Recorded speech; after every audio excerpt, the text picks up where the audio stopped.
Is there anything off limits that you don't want to talk about? I can't think of anything. You know me. I'm Yeah, I not going to know. be asking you, for anything, any dirt. What's your social security number? That's right. I saw you at a different church.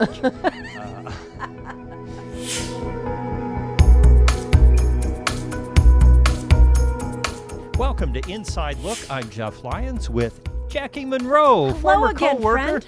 I've had so many former co-workers come on here, driven everybody away, but we're so glad Jackie could come on Inside Look with us. Thank you. It's a pleasure to be here.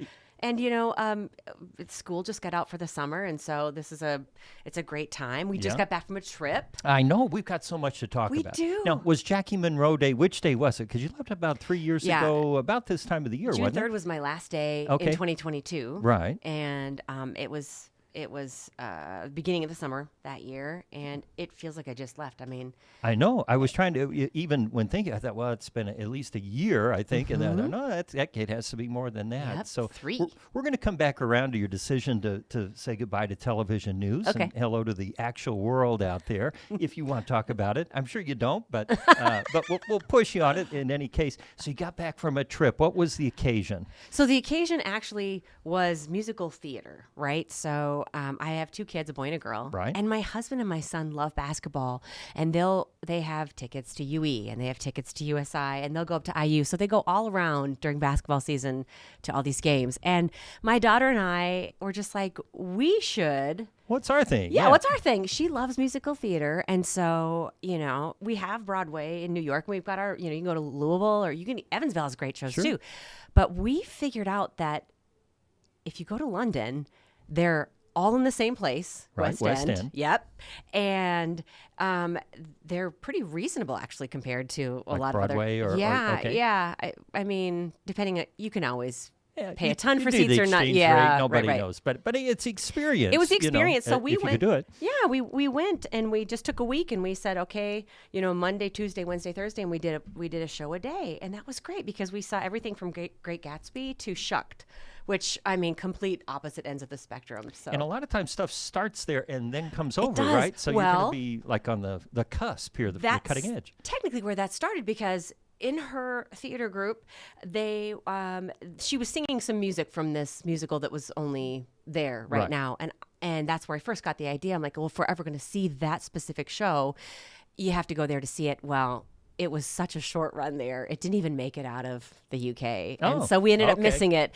We didn't get to see that one because it's not even showing anymore. So, but it was where the idea was born, and we just kind of ran with it. So your kids you have twins. Yeah. For those that don't know, Jackie has a set of twins. Can we say names on here? Okay, sure. even Jude. And I'm right? Yeah, okay, you're right. You're right. The wrong twins in here.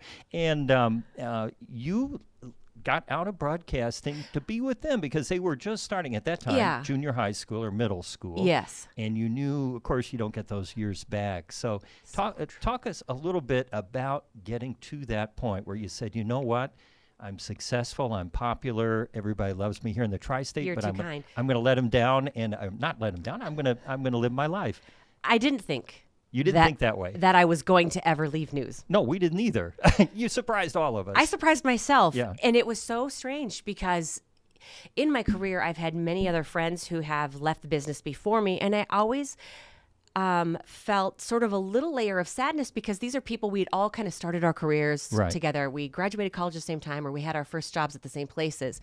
And then throughout the years, they would peel away and do other things related to communication or move away from news for whatever reason. Right. And I never felt the pull, and I thought that it would never happen. And it was one of those things where all of a sudden, the basketball games and the theater rehearsals and the performances, all that stuff takes place at night. And I don't know what I was thinking when I'm like, well, this will never affect me. Right. But real life starts to happen, and you feel pulled in so many directions. And you never quite feel like you have a full foot in any one camp. Right. And everybody goes through it. It's not a unique experience. Right.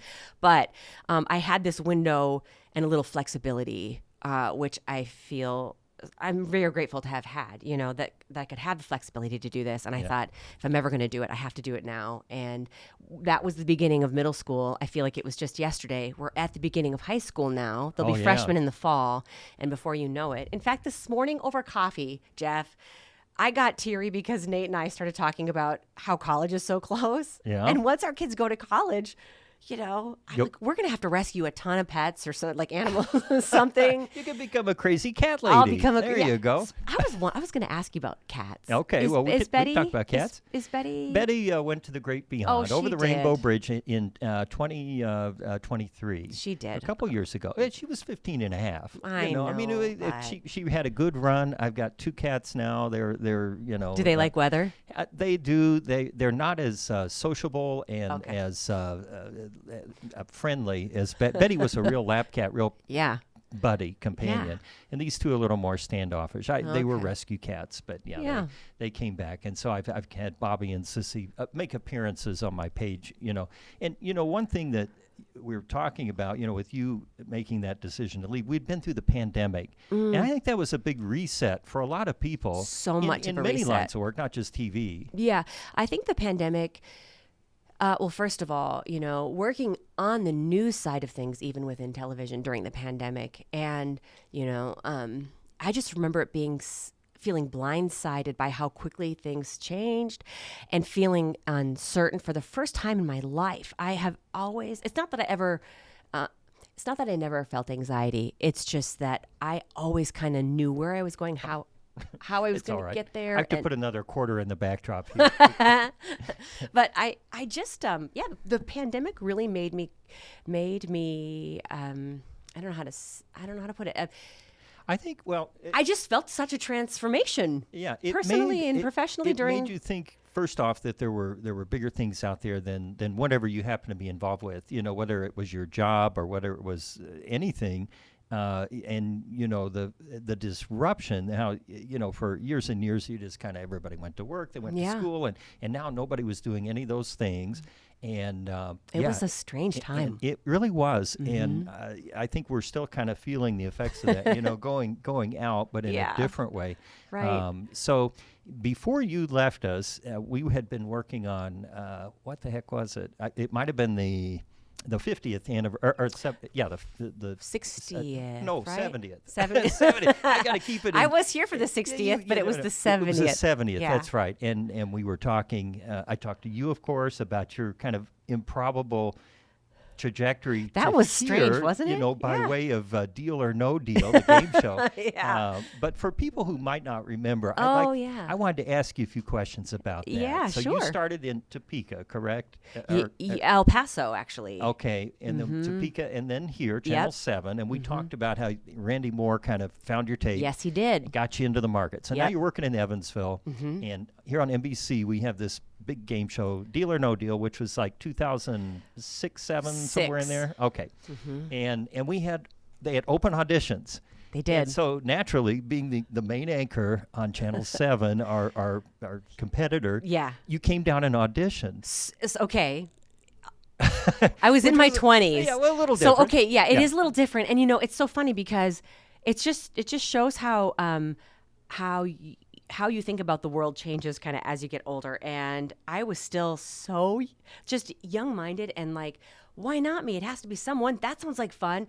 And there's a little bit of a backstory to even before that. My sister had come for a visit, and, we work nights. So do you remember Cheers in the 80s or any other kind of show? Sure. Oh, do you? Because I used to watch it here. Yeah. Oh, you'd watch it at work. See, in the newsroom, I'm usually, listening to scanners, things like that, writing up stories. So you're not watching. I'm not big watching shows. Nighttime television. Right. I was not familiar with Deal or No Deal. So my sister comes for a visit. She says, "Hey, there's this game show, Deal or No Deal. Have you ever heard of it?" No. So we watch an episode, and I was like, "This is what we got to do." I call my best friend Laura, and I say, "Hey, listen, there's this game show, and this is how we're gonna get our favorite band to come to town again." This is the kind of stuff you worry about when you're in your 20s. I don't have kids yet. Yeah. I'm like a grown teenager kind of, Right. I just... Were you married yet? Yep. Okay. Yep. But, I'd get home from work. These were the days I'd get home from work at 10:30. I'd grab Nate, we'd change our clothes, and then we'd go out and, karaoke bar or whatever, and we'd be out till 3 in the morning. Right. why? Well, because you were in your 20s. Right, exactly. Like completely different time in your life. I'm putting my bathrobe on during sports here now, and then I shuffle off to bed in my slippers. That's right. I mean, it's such a different world when you're in your 20s. So you show up at the tryouts, and did anybody from 14 give you the stink eye? They're like, well, what's she doing here? Or, I mean, I know that Lucy Himstad, who was the general manager, chatted you up after you came afterwards, out, but because you were really worked up. You thought maybe there was a chance, right? Well, okay, so long story short, when I decided that, I think it'd be a great idea to go on the game show, that was long before Evansville even announced they were going to be hosting. Oh, you didn't know there was going to be a tryout here? No, there was a tryout in St. Louis. Nate and I drove all the way to St. Louis. Oh, I didn't know that part of it. Okay. But it was so hot that the fire department was there, and they were spraying their hoses in the air so it would rain down on the people to cool them off because people were passing out. And I took one look at that and said, I'll just send a tape in. I'm not going to mess with this. Well, then it wasn't days later, maybe a week, and Evansville announced, 14 News announced they were going to be hosting this audition. And the funny thing is, it's just being in your 20s, it didn't even cross my mind that it might be weird until I got in line and around come like you. Well, I wasn't down there. I was at the city swim meet. Oh, with you're at the my city kids. swim meet. Okay. That's right. Maybe it was Byron. Because remember those fans? They had different station merch that they were handing out to the people in line. Yep. Because it was hot here too, and we didn't have the fire department to hose everybody down. Nor could you. In St. Louis, it was a big parking lot, and here we were kind of snaked around blocks downtown, and whatever, sure. right? So everybody's in line, and my friend Laura sees the 14 News folks first, and she goes, "Oh, the news people are coming." And in that moment, it registered with me, oh, this might be a little weird. Yeah. Like it didn't. I should have seen this coming. Yeah. Well. I didn't. Yeah. So then, I don't know if it's fuzzy. It's been 20 years, but I just remember feeling statute of limitations. You don't even work here anymore, so what do you care, right? I just remember feeling awkward. Like maybe it is weird that I'm standing in line at their, game show audition. But it turned out, I mean, of course, you did the show. Just to fast forward, and you won money. It was weird that I could even get on because there was you couldn't have worked for NBC or any affiliates or corporations for 2 years. Lucky for you. My job in Topeka was at an NBC affiliate. Oh, I didn't know that. So I was in the appropriate window by like this much. Wow. And so I was able to do the game show, and after our audition in Evansville, they came back one more time. They had a second layer of auditions where they eliminated some more people, and I still made it through. I was really fortunate. What did they do in the second audition that they didn't do in the first? So in the second audition, you had to bring an entourage of like 10 friends, and then you had to play a mock game so then they could see how you reacted and interacted and, what was the first audition? Just your elevator pitch? You had like 2 minutes, or what'd you have to do? It's funny you say that because at the bottom of the elevator, they said, whatever story you've worked up, whatever you're going to tell us, forget it. Tell us a funny story. Your audition begins when the elevator doors open. And so you only had that 15 seconds till you got to the upper floors of that tall, I think it's the Fifth Third building. And so the doors open, and they had a bunch of rooms, and you just each went into your separate small space, and they said, tell us a funny story. And so I had to think quick on my feet. Like how many people in there? I was probably 10 to... No, people that you had to tell the story to. Maybe 2 or 3. Oh, okay. It was there was a camera set up. Yeah. And one person was at a desk and another person was kind of running the camera. And then you had a very small amount of time to tell a concise, funny story. And so I was demonstrating how I had taken my computer in for a repair, and they were trying to demonstrate to me after I went to pick it up how much quicker it would work. Like movie files, they're really big. Let's show you how quickly your computer can process a movie file and pull it up. And so they just go like Control F, search, and they type in .mov, which pulls up a movie file, which I had stored. And my movie file was me recording myself I was trying to learn like a Britney, that was in the late 90s, early 2000s. Yeah. It's okay. I was trying to learn how to like do a Britney Spears dance. And so I was mimicking the singing and the actions, and you were basically demonstrating that you weren't afraid to be silly and goofy, and I think that was just the element that they saw, and ease in front of the camera, and so my job lent itself to that, and there you were. willing to be silly, just and comfortable in your own skin, kind of a thing. So then you came back. You won some money. You came back, and then how long was it before you were working here? Then it was very short, wasn't it? Let me think. Then you come in 07 or 08? I can't. Yeah, it was real short, wasn't it? Because we recorded it at the end of '06. It aired in '07, and I started here in '08. Right. Okay. Yep. It was bing, bing, bing.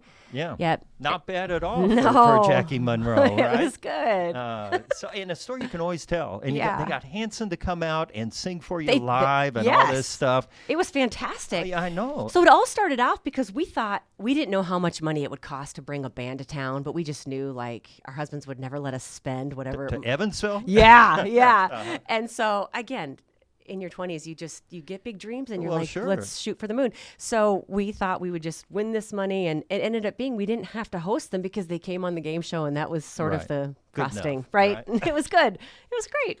That is funny. And see, now, I got to ask you this. Do you think then that your life was kind of front-loaded? I mean, you were on the game show. You won the big money. You met Hanson. What do you All do these after things happen. that? Now you got kids, and you're chasing them around high school, which is a whole different adventure. But I tell them stories about, the game show and then Right. Hanson. And we had gone shortly after that.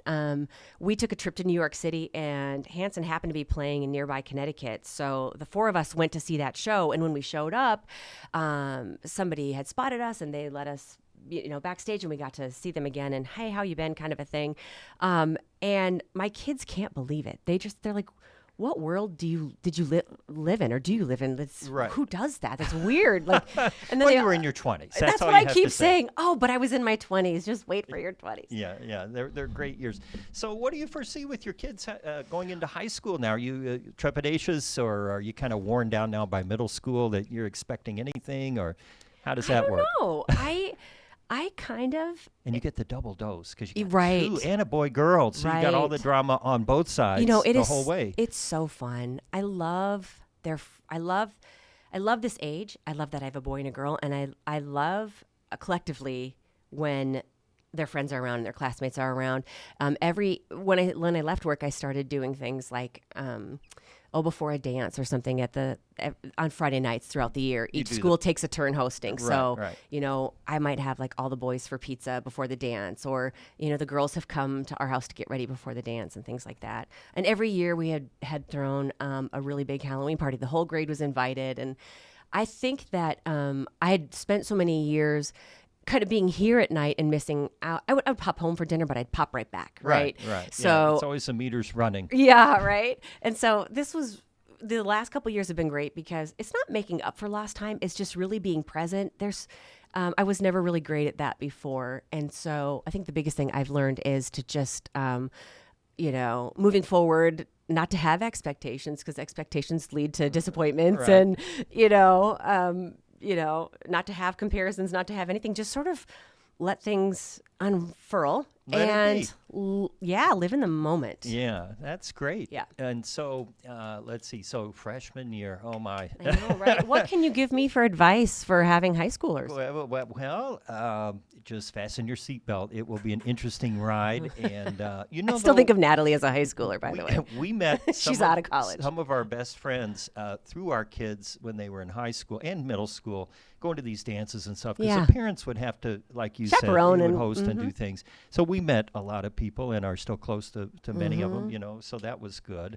And it'll all be fine, just fine. I saw your kids. I was at a football game, modern day football game. My son and I like to go, and I think it was Jude was running around with a whole pack of guys. Yeah. And I looked, I said, that's got to be. Yep. And he kind of looked at me, but he kept moving, because he thought, that's one of those weird people Mom used to run around with, back in her 20s. But anyway, it'll be great. I think for you, and you'll be excited too. And you'll be that mom. You'll be at all the events and doing everything. I right? just chaperoned their class trip, because in 8th grade you take a class trip yes, up. I know. Carson, and I love going on those class trips. And then I put together the graduation video. And look so at you. So you're going to be the mom of envy. No, I had troves of photos because Yeah. I've been, at all these Right. things, and that's right up my alley. You're Oh, the I one. know. You're video editing and you're archiving here. I know you do. So I do some it's of like that. I didn't do as much of that for the public. I mean, I did it for my own kids, but I Yeah. was never in charge of a project. You're a project person. I like a big. It's all or nothing, baby. Right, exactly. You got to be all in. So and we share a piano tuner. That's another fun fact about Jackie and me, is we both play the piano. You quite well, me a little more hacky. But so you playing more music now that you've got more time? I actually am. I thought I'd actually be playing more than I am. I had this idea. Yeah. When I left news that I would find like maybe a nursing home or somewhere where. Well, you're not that old. Nobody would throw move right to the nursing home. No one would throw tomatoes at me if I, Oh, you perform. I would like to perform for them, and I never have done that quite yet. Yeah, but did I get that right? Yeah, okay. You keep talking. Sorry. But for a little while, a friend of mine had her mother had Alzheimer's disease, and so I would go play older songs and church hymns and things like that. And I did that a couple of times before her mom passed. And I started playing at church. I know you play at church. Oh, yes. How's that been for you? Well, I've just started, and I did. Let's see. It was, which weekend was it? It was before Easter, and it was one of the really minor keys, kind of heavier music masses. If you're in Lent, it can't possibly be too exciting. Everything has to be pretty grim. It was pretty minor keyed. Oh, but it was rich because the vocalist that I was singing with had really great choices for music. And so when I'm learning this music, it's deep, it's bass, and it's in minor keys, and it was just really, it was fun because I normally play up high, lighthearted. It was the opposite of what I was used to, and it was great. Stretching. Sure. Learning new things So are you on the schedule, or were you? I'm just not on the filling schedule. in? No, I was just that'll filling be in. the next step. Then you're on like every other week. The rotation. And you're running the show. So that'll be that progression over there. And our piano tuner, I don't think he would come to do a podcast. We've shared video of him many times. He's like 90.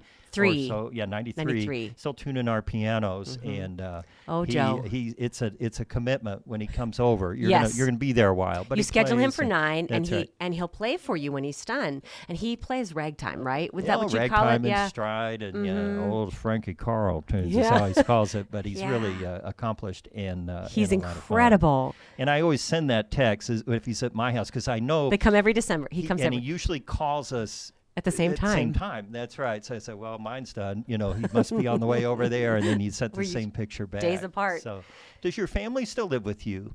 You had family that lived downstairs? Yeah, Nate's parents. They moved down from Minnesota when our kids were small, because there was this window between when my news hours began and when Nate's bank hours ended, right? There's like a 4-hour window.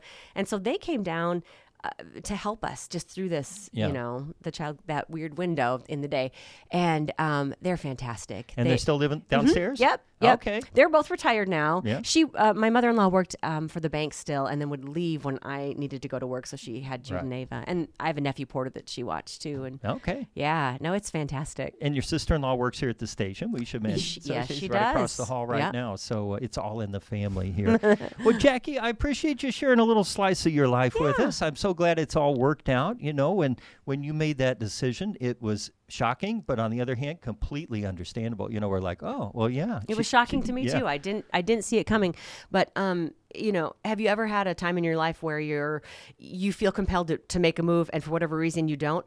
You keep coming across the same sort of trips and stumbles until you finally listen and you make that move. And that's kind of how it was for me. I first had the idea several months, maybe a year before I did leave, and I just kept saying, well, how I'm feeling will pass. It'll pass. It'll pass. And it turned out that I needed to make this move. And while I love the Tri-State, I'm so glad to call the Tri-State my home. And I miss my faces here at 14 News and the job too. I mean, I really loved my job, but I feel just called to a different purpose now. And it's okay. It's fine. It's absolutely fine. So do people still come up to you in the store with a crooked finger and say, why didn't you cover that story on the senior citizens? No. And in fact, I went back to my natural color. Yeah. And so they don't really recognize me. It's when, for example, like Ava will be down the way and I'll say, hey, grab that other color when I speak. Or if I'm shouting to they'll be like, I know that voice. But that's about it. Yeah. That's good. All right. You're living the good life. It's a great life. Thank you so Thanks, much, Jeff. Jackie, Good to for see you, coming friend. out. Jackie Monroe, former news anchor here at 14 News. If you'd like to watch this podcast, you can on the 14 News YouTube channel. Otherwise, you can listen to Inside Look wherever you get your podcast. I'm Jeff Lyons. Thanks for joining.